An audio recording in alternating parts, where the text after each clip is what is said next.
আসসালামু আলাইকুম ওয়া রাহমাতুল্লাহি ওয়া বারাকাতুহু।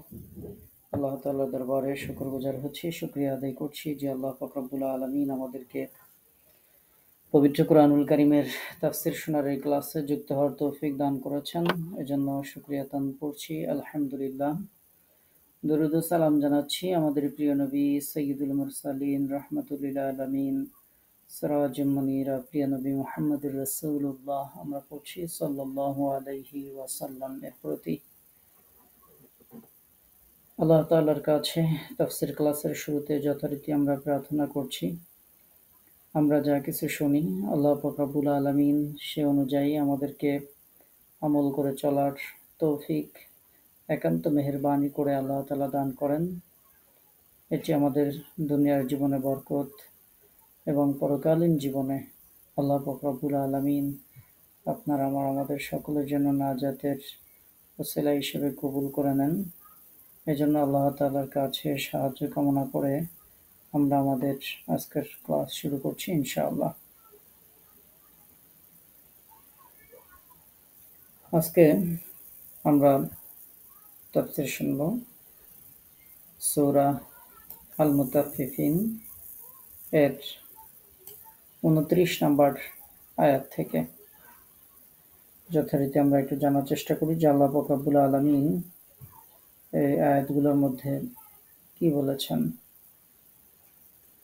আমরা গতদিন ময়দানে মাহশারে আল্লাহ পাক রব্বুল আলামিন মুমিন বান্দাদের যে সকল পুরস্কার দিবেন, জান্নাতের মধ্যে তারা কেমন থাকবে, আসনে হেলান দিয়ে বসা থাকবে, তাদেরকে যে নিয়ামত সমূহ আল্লাহ তাআলা দিবেন সেই সমস্ত নিয়ামতের বর্ণনা আমরা গত ক্লাসে শুনেছিলাম।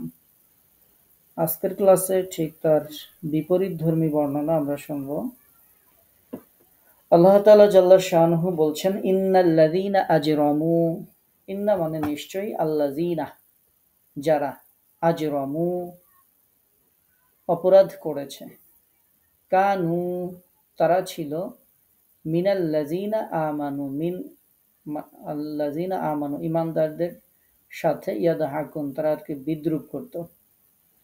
নিশ্চয় যারা অপরাধ করেছে তারা ঈমানদারদের সাথে বিদ্রূপ করত, ঠাট্টা করত, ইয়াদহাকুন হাসাহাসি করত, ঈমানদারদেরকে নিয়ে তারা হাসত, এরকম অর্থ।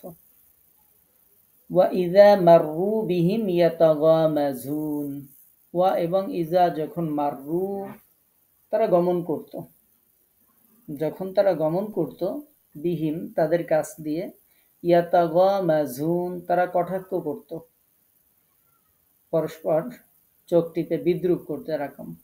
যখন মুমিনদের পাশ দিয়ে তারা যেত তখন তারা মুমিনদেরকে নিয়ে চোখ টিপ্পনি দিত বা চোখ টিপে বিদ্রূপ করত বা কটাক্ষ করত, এরকম অর্থ। ওয়া ইযা ক্বালাবু, ওয়া এবং ইজা যখন, ইনকালাবু তারা ফিরে যেত, ইলা আহলিহিম তাদের পরিবারের কাছে, ইনকালাবু ফাকিহিন, ইনকালাবু তারা ফিরে যেত, ফাকিহিন একেবারে উৎফুল্ল হয়ে, একটা হাসি খুশি ভাব নিয়ে তারা ফিরে যেত। তাহলে আর যখন তারা পরিবার পরিজনের কাছে ফিরে আসতো তখন তারা উৎফুল্ল হয়েই ফিরে আসতো। ওয়া ইযা রাআউহুম, ওয়া এবং ইযা যখন, রাআউহুম রাআ তাদেরকে দেখতো, ওয়া ইযা এবং যখন, রাআউহুম তাদেরকে দেখতো, ক্বালু তারা বলতো, ইন্না নিশ্চয়ই, হাউলাই নিশ্চয়ই, এই সব লোক, লাদাল্লুন, লা মানে অবশ্যই, দাল্লুন পথভ্রষ্ট। যখন তারা মুমিনদেরকে দেখতো তখন তারা বলতো নিশ্চয়ই এরা পথভ্রষ্ট লোক। ওয়ামা উরসিলু আলাইহিম হাফিজিন, ওয়ামা উরসিলু আর তাদেরকে পাঠানো হয়নি, আলাইহিম তাদের উপর, হাফিজিন তত্ত্বাবধায়ক হিসেবে, অর্থাৎ আর তাদেরকে তো মুমিনদের হেফাজতকারী হিসেবে পাঠানো হয়নি, আল্লাহ তাআলাই বলছেন। এরপরে আল্লাহ পাক রব্বুল আলামিন বলছেন, ফালইয়াউমাল্লাযী, ফা অতএব, আল ইয়াউম আজকের দিনে, আল্লাযীনা যারা, আমানু ঈমান এনেছে, মিনাল কুফফারি ইয়াদহাকুন, তারা আজকে কাফিরদেরকে নিয়ে হাসাহাসি করুক বা হাসাহাসি করবে, উপহাস করবে। অতএব আজকে মুমিনরাই কাফেরদেরকে নিয়ে হাসবে। আলাল আরাইকি ইয়ানজুরুন, আলাল আরাইক, আলা মানে উপরে, আল আরাইক সুসজ্জিত আসন সময়ের উপরে বসে, ইয়ানজুরুন তারা দেখবে, তারা দেখতে থাকবে। হাল সুবিবাল কুফার, হাল মানে কি, সুবিবা ফল দেয়া হলো, কুফার কাফিরদেরকে, কাফিরদেরকে কি ফল দেয়া হলো, মা কানু ইয়াফআলুন যা তারা করত, তারা যে কৃতকর্মগুলো তারা যেগুলো করেছে তার কি ফল দেয়া হলো, এটা দেখতে থাকবে। কারা দেখবে? মুমিনরা দেখবে। আলাল আরাইক সুসজ্জিত আসনের উপর হেলান দিয়ে মুমিনরা এটা দেখতে থাকবে। তাহলে আমরা এই আয়াতগুলোতে যারা পাপিষ্ঠ মানুষ তাদের পরিণতি ফলাফল কেমন হবে সেটি আমরা জানতে পারি। তো আমরা আল্লাহ পাক রব্বুল আলামিন যে কথাগুলো বলেছেন 29 নম্বর আয়াত থেকে, সেই কথাগুলোর সম্পর্কে আমরা একটু সংক্ষিপ্ত তাফসীরটা একটু আমরা জেনে নিই। আল্লাহ তাআলা বলছেন যে যারা আজরামু অপরাধ করত এবং সেই অপরাধীদের অপরাধ ছিল মুমিনদেরকে নিয়ে তারা উপহাস করত। তাহলে এখানে আলোচ্য বিষয় হচ্ছে মুমিনদের প্রতি পাপীদের বিদ্রুপাত্মক যে আচরণ, ব্যঙ্গাত্মক যে সমস্ত উক্তি, সেই সমস্ত উক্তির কথা এখানে উল্লেখ করা হয়েছে। আল্লাহ তাআলা পাপীদের সম্পর্কে খবর দিচ্ছেন যে পৃথিবীতে তো তারা খুব বাহাদুরি দেখায়, মুমিনদেরকে ঠাট্টা বিদ্রুপ করে, চলাফেরার সময় তিরস্কার করে, ভর্ৎসনা করে, ব্যঙ্গাত্মক উক্তি করে, আরও নানা ধরনের অবমাননাকর উক্তি তারা করে। নিজেদের দলের লোকদের কাছে গিয়ে তারা আপত্তিজনক নানা কথা তারা বানিয়ে বানিয়ে বলে, যা খুশি তাই তারা করে বেড়ায়। কুফরিতে উদ্বুদ্ধ হয়ে মুসলমানদেরকে তারা নানা রকম কষ্ট দেয়। মুসলিমরা তাদের কথায় কান না দেয় তারা মুসলিমদেরকে ভ্রান্ত এবং পথভ্রষ্ট বলে তারা আখ্যায়িত করে, যেটুকু আপনারা শুনেছেন তার মধ্যেই আছে। তো আল্লাহ তাআলা বলছেন যে ওয়ামা উরসিলু আলাইহিম হাফিজিন, তাদেরকে মুমিনদের জন্য পাহারাদার করে পাঠানো হয়নি। কাজেই কাফিরদের এসব বলার কোনো প্রয়োজন নেই। কাফিরদের কি হয়েছে যে তারা মুমিনদের পিছনে লেগে থাকে, ব্যঙ্গাত্মক কথাবার্তা বলে বেড়ায়, এরকম কথা আল্লাহ তাআলা পবিত্র কোরআনুল কারিমে অন্যত্র আল্লাহ পাক রব্বুল আলামিন বলেছেন। এই ছোট্ট বাক্যটিতে বিদ্রোহকারীদের জন্য বড়ই শিক্ষাপ্রদ হুঁশিয়ারি উচ্চারণ করা হয়েছে। অর্থাৎ ধরে নেওয়া যাক যে মুসলিমরা যা কিছুর প্রতি ঈমান এনেছে সবকিছুই ভুল, কিন্তু তাতে তারা তোমাদের তো কোনো ক্ষতি করছে না। যে জিনিসকে তারা সত্য মনে করেছে সেই অনুযায়ী তারা নিজেরাই আমল করছে, তোমরা কেন তাদের সমালোচনা করছো? আল্লাহ কি তোমাদেরকে এই দায়িত্ব দিয়ে পাঠিয়েছেন যে মুমিনদের কর্মকাণ্ড হেফাজত করার দায়িত্ব? মুমিনদের কর্মকাণ্ড হেফাজত করার দায়িত্ব তো তোমাদেরকে দেয়া হয়নি, তাহলে তোমরা সেটা কেন করতে যাবে? আর এটাকেই কি তোমরা তোমাদের উদ্দেশ্য বানিয়ে নিয়েছো? এরকম আল্লাহ পাক রব্বুল আলামিন তাদের ব্যাপারে এই যে আয়াতটি দেখতে পাচ্ছেন, এই আয়াতে এরকম ভাবে আল্লাহ তাআলা তাদেরকে তিরস্কার করেছেন। একই রকম কথা আল্লাহ পাক রব্বুল আলামিন উল্লেখ করেছেন সূরা মুমিনুন এর 108 থেকে 111 নম্বর আয়াতে। আল্লাহ তাআলা বলছেন, তোমরা হীন অবস্থায় এখানেই থাকো, আমার সাথে কোনো কথা বলবে না। আমার বান্দাদের মধ্যে একদল ছিল যারা বলতো, হে আমাদের রব, আমরা ঈমান এনেছি, সুতরাং আপনি আমাদেরকে ক্ষমা করে দিন এবং আমাদের উপর দয়া করুন, আমরা তো দয়ালুগণের মধ্যে আপনি তো দয়ালুগণের মধ্যে শ্রেষ্ঠ দয়ালু। কিন্তু তাদেরকে নিয়ে তোমরা এত ঠাট্টা বিদ্রুপ করতে যে তা তোমাদেরকে আমার স্মরণ ভুলিয়ে দিয়েছিল। তোমরা তো তাদেরকে নিয়ে হাসি ঠাট্টাই করতে, আমি আজ তাদেরকে তাদের ধৈর্যের কারণে এমনভাবে পুরস্কৃত করলাম যে তারাই হলো আজকে সফলকাম। এই কথাগুলো আল্লাহ তাআলা বলেছেন পবিত্র কোরআনের 23 নম্বর সূরা আল মুমিনুন এর মধ্যে 108 থেকে 111 আয়াতের মধ্যে। তার মানে আল্লাহ তাআলা যারা এরকম হাসি ঠাট্টা বিদ্রুপ যারা করে পরকালীন জীবনে তাদেরকে কি প্রতিদান দেয়া হবে সেটি আল্লাহ তাআলা খুব স্পষ্টভাবে এখানে উল্লেখ করেছেন। এটা স্পষ্টভাবেই একথা প্রমাণ করে যে মুমিনরাই ছিল সৎ পথ প্রাপ্ত, এরা পথভ্রষ্ট ছিল না, বরং তোমরা নিজেরাই ছিলে পথভ্রষ্ট। অথচ তোমরা এই মুমিনদেরকে পথভ্রষ্ট বলতে, প্রকৃতপক্ষে এই মুমিনগণ ছিল আল্লাহ তাআলার বন্ধু এবং তাদের নৈকট্যপ্রাপ্ত, আল্লাহ তাআলার নৈকট্যপ্রাপ্ত। এজন্যই আজ আল্লাহর দিদার এদের চোখের সামনে রয়েছে। এরা আজ আল্লাহর মেহমান এবং তাদের দেয়া মর্যাদা সিক্ত উচ্চ আসনে তারা আজকে সমাসীন, যেটি আল্লাহ তাআলা বলছেন যে উচ্চ আসনে তারা আজকে বসবে, তাদেরকে দেখে হাসাহাসি করবে। আল্লাহ পাক রব্বুল আলামিন এরপরে আবার সর্বশেষ আয়াতে বলছেন যে তারা সেই উচ্চ আসনে বসে তারা দেখতে থাকবে হাল সুবিবাল কুফারু মা কানু ইয়াফালুন, এসব কাফির দুনিয়ার এই মুসলিমদের সাথে যে দুর্ব্যবহার করেছে আজ কি তারা তাদের সেই সব ব্যবহারের পুরোপুরি প্রতিফল পায়নি? অবশ্যই তারা পেয়েছে। তাদের পরিহাসের পরিবর্তে আজ তারা পরিহাস লাভ করেছে।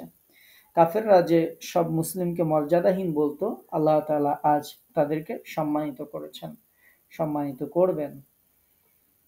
তো এখানে আমরা যে জিনিসটা দেখতে পাই সেটি হচ্ছে মানুষ যেভাবে যারা এখানে উল্লেখ করা হয়েছে যারা মুমিনদেরকে ঠাট্টা করে তাদের কথা, মানুষ যেভাবে লাভ ক্ষতির হিসাব করে সেই হিসাবে এই উভয় হিসাবের মধ্যে কোনো মিল নেই। আল্লাহ তাআলা এর আগেই বলেছিলেন যে তোমাদের এই সব তোমাদের যদি প্রতিযোগিতা করতেই হয় তাহলে আখিরাতকে নিয়েই তোমাদের প্রতিযোগিতা করা উচিত। কারণ হচ্ছে আল্লাহ তাআলা এর আগের আয়াতগুলোতে পুণ্যবান সৎ মানুষ যারা তাদের জন্য আখিরাতে অপেক্ষমান যে প্রাচুর্য, যে সুখ, সেগুলোর আল্লাহ তাআলা দীর্ঘ বর্ণনা আল্লাহ পাক রব্বুল আলামিন উল্লেখ করেছেন। অর্থাৎ এই আয়াতগুলোতে আল্লাহ তাআলা মুমিনদেরকে সান্ত্বনা দিয়েছেন। সান্ত্বনাটা হচ্ছে এই সান্ত্বনা যে দিনের পথে যদি তুমি চলতে যাও অবশ্যই মানুষেরা তোমাদেরকে, যারা পাপিষ্ঠ তারা তোমাদেরকে গালিগালাজ করবে, যারা পাপিষ্ঠ তারা তোমাদেরকে ঠাট্টা বিদ্রুপ করবে, যারা পাপিষ্ঠ তারা তোমাদেরকে তিরস্কার করবে। তো যেহেতু দুনিয়াতে তোমরা এত কিছু সহ্য করেছো, এত কিছু সহ্য করবা, সেজন্য আল্লাহ পাক রব্বুল আলামিন মুমিনদেরকে জান্নাতের এই মর্যাদাগুলো দান করবেন, যেগুলো আমরা গত ক্লাসে শুনেছি, সেই মর্যাদাগুলো আল্লাহ তাআলা দান করবেন। এছাড়া জাহান্নামে বসে কাফেররা যখন পুণ্যবান মুমিনদের সুখ ঐশ্বর্য এগুলো তারা দেখবে, তখন মুমিনদের পক্ষ থেকে তারা যে পাল্টা বিদ্রুপ শুনবে তার বিবরণ দিয়েই এই সূরায় আল্লাহ তাআলা সমাপ্তি টেনেছেন।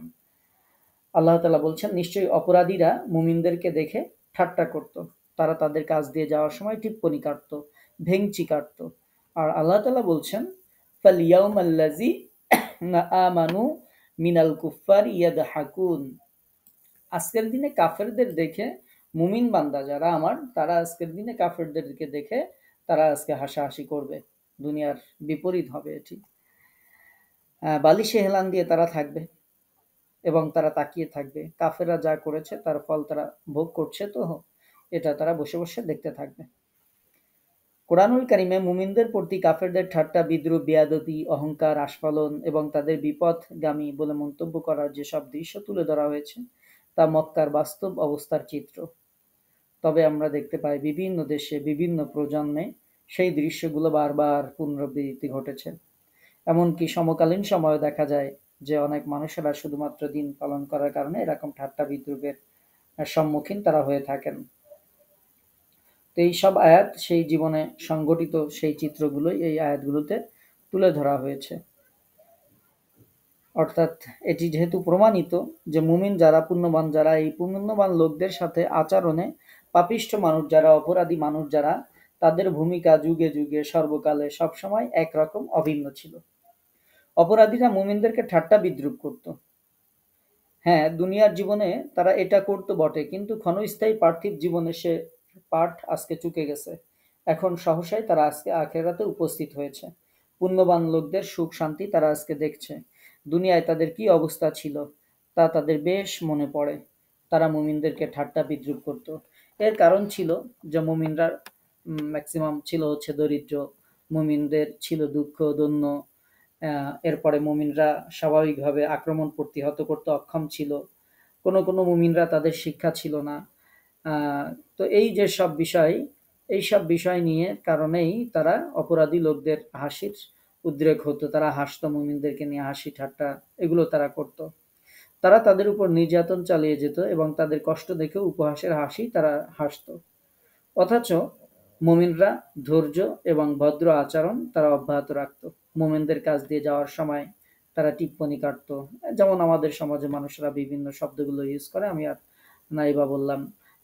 মনে করেন আপনি বোরকা পড়ছেন বা ইয়ে করছেন, দেখা যাচ্ছে বলছে ব্যাকডেটেড, তারপরে একজন নামাজ পড়ছে হুজুর হয়ে গেছে, একজন গিবাদ করতে চাচ্ছে না নিষেধ করছে, তোমার সে কত বড় বড় হুজুর দেখলাম তারা এরকম বলে, নামাজ না পড়লে কি হবে, ইমান ঠিক আছে।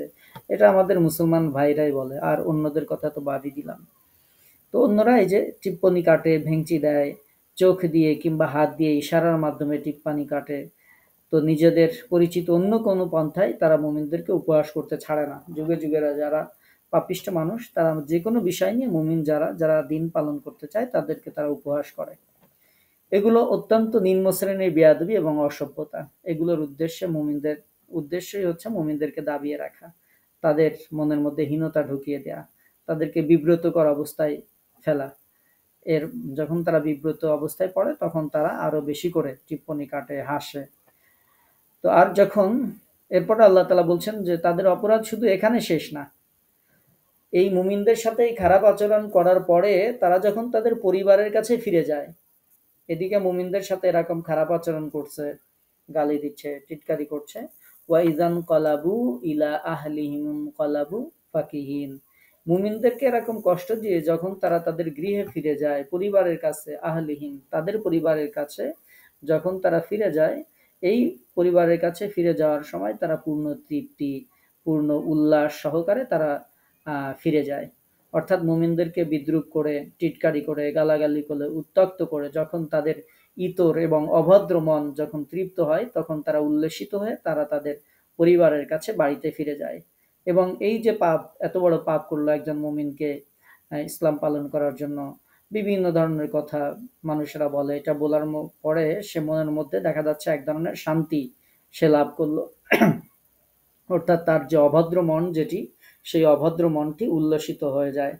এতে কোনো অনুতাপ এবং অনুশোচনা বোধ তার অন্তরে জাগ্রত হয় না, এবং তারা যে কত নিচু জঘন্য আচরণ তারা যে করলো সেটা তারা অনুভব করতে পারে না।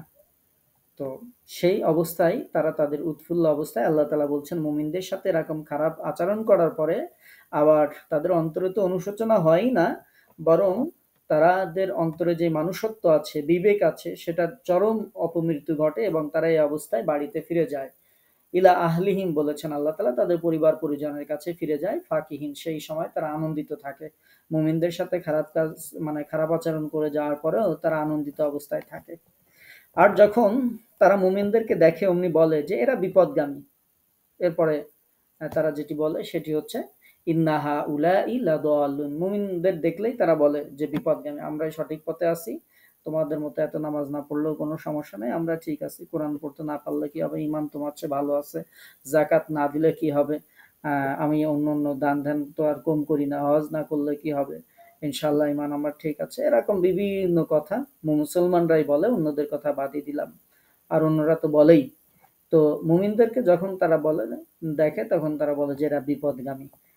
এটা সত্যি আরো বেশি বিস্ময়কর। যারা আপাদমস্তক পাপের মধ্যে নিমজ্জিত, অপরাধের নোংরামিতে যারা কলুষিত, তারা একজন সুপথগামী মানুষকে তারা বিপদগামী তারা বলে এবং সেটা নিয়ে তারা আলোচনা করে। মুমিনদেরকে দেখা মাত্রই তাদেরকে বিপদগামী বলে। তারা একটা মন্তব্য করবে, তাচ্ছিল্য করবে, অপপ্রচার করবে, তাদের দেখিয়ে জোর দিয়ে দেখা যাবে যে হুজুর একজন দেখলেই জঙ্গি, তারপরে বোরকা পরা মেয়ে মানুষ দেখলে ব্যাকডেটেড, এটা সেটা বিভিন্ন কিছু তারা বলা শুরু করে দেয়। যাদের আল্লাহ তাআলা এই আয়াতে যাদের কোয়ালিটি বর্ণনা করেছেন তাদের অবস্থা হচ্ছে এরকম। বস্তুত পাপাসক্ত মানুষের কুকর্ম এবং কুকথার কোনো সীমা পরিসীমা তাদের থাকে না। কোনো কথা বলতে তারা লজ্জাবোধ করে না, কোনো কাজ করতে তারা সংকোচ বোধ করে না। মুমিনদের সাথে দেখা হতেই অপরাধীরা এই কথা বলে যে ওরা বিপদগামী।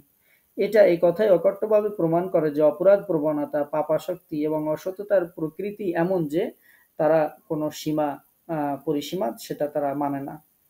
আল্লাহ তাআলা জাল্লা শানুহু এখানে পবিত্র কুরআনুল কারীমে মুমিনদের পক্ষ নিয়ে বিতর্কে অংশগ্রহণ করেন না।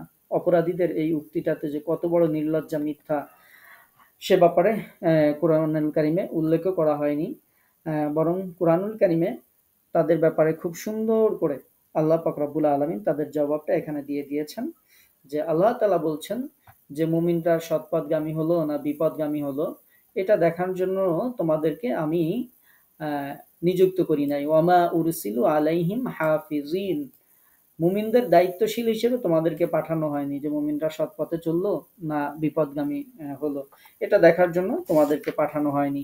আগেই যেটা বলেছি যে মুমিনরা তারা নিজেরাই আমল করে, তারা নিজেরাই সঠিক পথে চলার চেষ্টা করে, তারা তো তোমাদের সাথে বিতর্ক করতে যাচ্ছে না, বরং তোমাদের সাথে ভদ্রোচিত আচরণ করে। কিন্তু তোমরা যে মুমিনদের সাথে এমন এমন কিছু করো, এইটা করার জন্য বা মুমিনদের সাথে এই খারাপ আচরণ করার জন্য, মুমিনদের হেফাজত করার জন্য তোমাদেরকে পাঠানো হয়নি বা দায়িত্ব দেওয়া হয়নি। দুনিয়াতে অপরাধীরা, এরপরে আল্লাহ পাক রব্বুল আলামিন উল্লেখ করছেন যে দুনিয়াতে অপরাধীরা কি আচরণ করতো তার উল্লেখ করে এই বিদ্রুপের পরিসমাপ্তি আল্লাহ তাআলা টেনেছেন, যে সেটা হচ্ছে এর যে ফলাফলটা দেওয়া হবে সেটি সম্পূর্ণ বিপরীত হবে। আল্লাহ পাক রব্বুল আলামিন বলছেন যে বেহেশতের অফ্রান্ত সুখের রাজ্যে প্রবেশ করার যে বর্তমান দৃশ্য সেটি আল্লাহ তাআলা মুমিনদের জন্য উল্লেখ করেছেন, যে যাতে মুমিনরা হতাশ না হয়, তাদের পরকালীন যে জীবন সেই জীবনটা কত সুন্দর হবে, সেখানে তারা কি সান্ত্বনা পাবে সেটি আল্লাহ তাআলা উল্লেখ করে দিয়েছেন। যে আজ মুমিনরা কাফেরদের প্রতি বিদ্রুপ করবে এবং সে সময় তারা বালিশে হেলান দিয়ে তারা বসা থাকবে, বসে বসে তারা তাদের সেই যে আচরণগুলো তাদের সাথে করানো হয়েছিল সেগুলো তারা দেখতে থাকবে, যে আজকে আল্লাহ তাআলা তাদের সাথে কেমন ব্যবহার করেন। আজকে যখন কাফেররা তাদের প্রতিপালকের কাছ থেকে আড়ালে লুকানো থাকবে, যখন এই আড়ালে থাকার কষ্ট তাদের মানব জন্মকে ব্যর্থ করে দেবে, যখন চরম অবমাননা লাঞ্ছনার সাথে তারা জাহান্নামে পৌঁছাবে এবং সেখানে তাদের বলা হবে এটাই সেই জাহান্নাম যা তোমরা অস্বীকার করতে, হাজিহি জাহান্নাম, এটাই সেই জাহান্নাম। সূরা আর রহমান সহ বিভিন্ন সূরার মধ্যে আল্লাহ তাআলা বলছেন যে এটি সেই জিনিস যেটি তোমরা অস্বীকার করতে। বস্তুত কিয়ামতের সেই দিন যখন মুমিনরা বালিশে হেলান দিয়ে স্থায়ী সুখ এবং শান্তির পরিবেশে কাফেরদের অসহায় অবস্থার দিকে চেয়ে থাকবে, আর এই চেয়ে থাকা অবস্থায় যখন মুমিনরা তাসনিমে মিশ্রিত মিশক দ্বারা আবদ্ধ পাত্রের পানীয় পান করবে, এই অবস্থায় মুমিনরা কাফেরদের প্রতি বিদ্রুপ করবে। আমরা গত ক্লাসে যেটি আলোচনা করেছি যে আল্লাহ পাক রব্বুল আলামিন এক বিশেষ ধরনের পানীয় জান্নাতের মধ্যে আমাদেরকে দিবেন, যেটাকে তাসনিম বলা হয়েছে। গত ক্লাসে যারা ছিলেন তারা শুনেছেন। তো তারা বালিশে হেলান দিয়ে বসা থাকবে, সুসজ্জিত আসনে বসা থাকবে, উঁচু স্থানে বসা থাকবে এবং তাদের হাতে এই তাসনিমের মিশ্রিত পাত্র তাদের হাতে থাকবে। এই সময় তারা পান করতে থাকবে, যেমন আমরা চা খাই বা ইয়ে খাই, এরকম একটা স্টাইল থাকবে। তো সেই সময় তারা মুমিনরা কাফেরদের এই অপমাননাকর অবস্থা তারা দেখতে পারবে। এ পর্যায়ে পবিত্র কুরআনুল কারিমে তাদের এই বিদ্রূপ কটাক্ষের পুনরাবৃত্তি করে বলা হয়েছে, কাফেররা যা করেছে তার প্রতিদান তারা পেয়েছে, তো তারা কি কর্মের প্রতিফল কি তারা পেয়েছে। অর্থাৎ এই শেষের আয়াতে আল্লাহ তাআলা প্রশ্নের স্বরে সেটি তারা আল্লাহ পাক রব্বুল আলামিন উল্লেখ করেছেন, যে তারা কি তাদের যে অপকর্ম সেটার প্রতিফল তারা পেয়েছে, তো এরকম কথাবার্তা সেদিন বলা হবে। তো মুমিনদের প্রতি মূলত এই অংশে আল্লাহ তাআলা মুমিনদেরকে সান্ত্বনা দিয়েছেন, যেটা একজন মুমিনদের জন্য মনস্তাত্ত্বিক একটি চিকিৎসাও বটে। ইসলাম পালন করতে গেলে মানুষেরা বিভিন্ন সময় বিভিন্ন জায়গায় এরকম পরিস্থিতির সম্মুখীন হয়।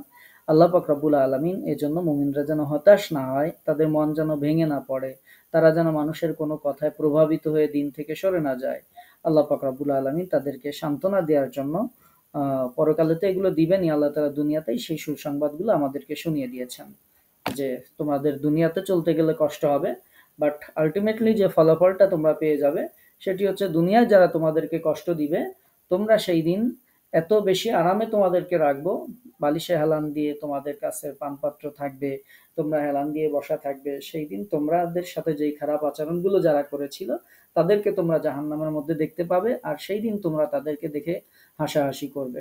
যেন মুমিনরা এটা থেকে সান্ত্বনা নিয়ে তারা দুনিয়াতে যারা খারাপ ব্যবহার করে তাদের সাথে প্রতিশোধ না নিয়ে বরং ধৈর্য ধরে তারা যেন জীবনযাপন করে।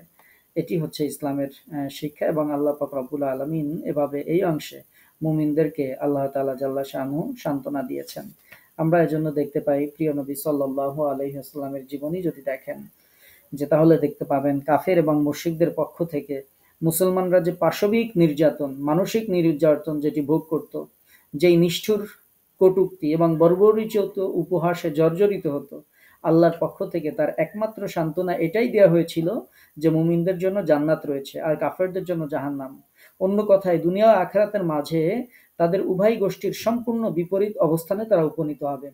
রাসূল সাল্লাল্লাহু আলাইহি ওয়াসাল্লামের হাতে হাত দিয়ে যারা জান এবং মাল আল্লাহর রাহে ব্যয় করার প্রতিজ্ঞা করে যারা বায়াত গ্রহণ করেছিলেন, তাদের থেকে তিনি কেবলমাত্র একটি ওয়াদা নিয়েছিলেন যে পার্থিব জীবনের সাফল্য এবং বিজয়ের কথা কোরআনের মাক্কি অংশে মুমিনদের সান্ত্বনা এবং প্রবাদ দেওয়ার জন্য সেখানে খুনাক্ষরে উল্লেখ করা হয়নি।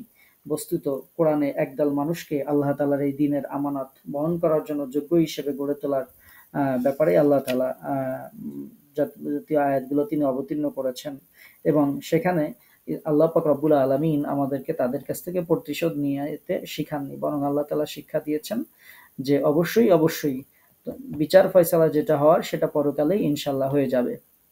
এই জন্য প্রিয় নবী সাল্লাল্লাহু আলাইহি ওয়াসাল্লামের জীবনের অনেক ঘটনা আমরা উল্লেখ করতে পারি। যেমন আপনারা জানেন ইসলামের প্রথম শহীদ প্রথম সুমাইয়া রাদিয়াল্লাহু তাআলা আনহা, তাকে কি নির্মমভাবে বর্ষা দিয়ে শরীরের মধ্যে বিদ্ধ করে হত্যা করা হয়েছে। কিন্তু ইসলাম যখন বিজিত হয়েছে, মক্কা বিজয় হয়েছে, যারা এটা করেছিল বা তাদের বংশধর যারা ছিল, ইসলাম তাদের থেকে সেরকম আচরণ ইসলাম তাদের সাথে করে নাই।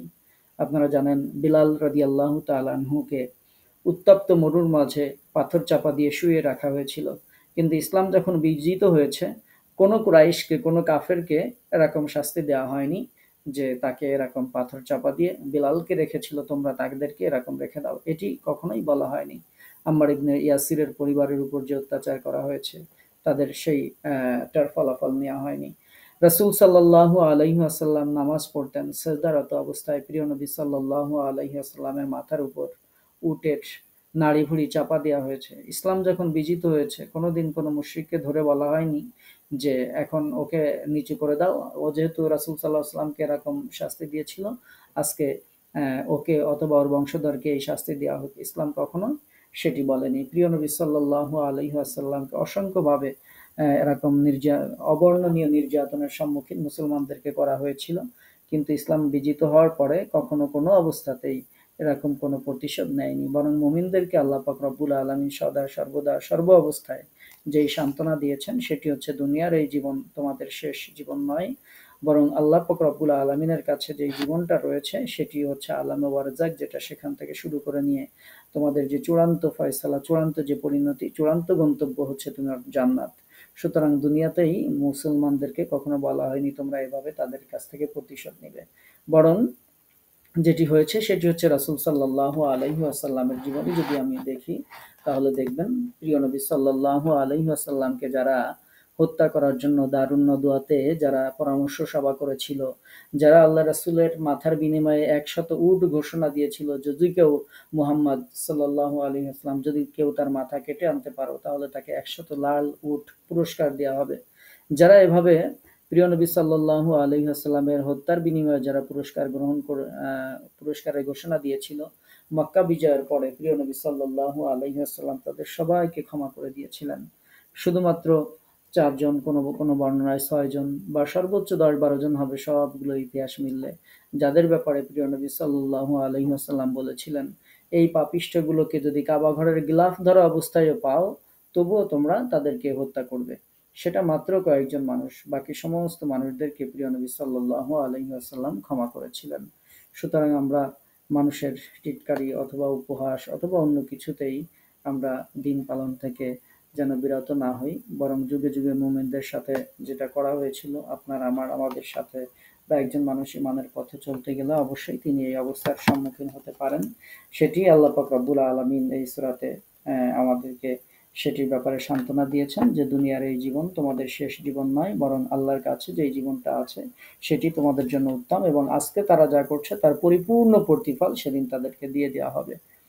তো আল্লাহ পাক রব্বুল আলমিনের কাছে আমরা প্রার্থনা করব ইমানের পথে আমরা যেন অবিচল থাকতে পারি। কোনো মানুষের টিটকারি, উপহাস অথবা অন্য কারো শত্রুতা যেন আমাদেরকে দিন থেকে দূরে সরাতে না পারে। আল্লাহ তাআলা জাল্লা শানহু আপনাকে, আমাকে, আমাদের সকলকে ইমানের উপর ইস্তেকামত থাকার তৌফিক দান করুন। এই কামনায় আমরা আমাদের আজকের ক্লাস শেষ করছি। ওয়া মা তাওফিক ইল্লা বিল্লাহ। কারো কোনো প্রশ্ন আছে? কারো কোনো প্রশ্ন থাকলে বলতে পারেন।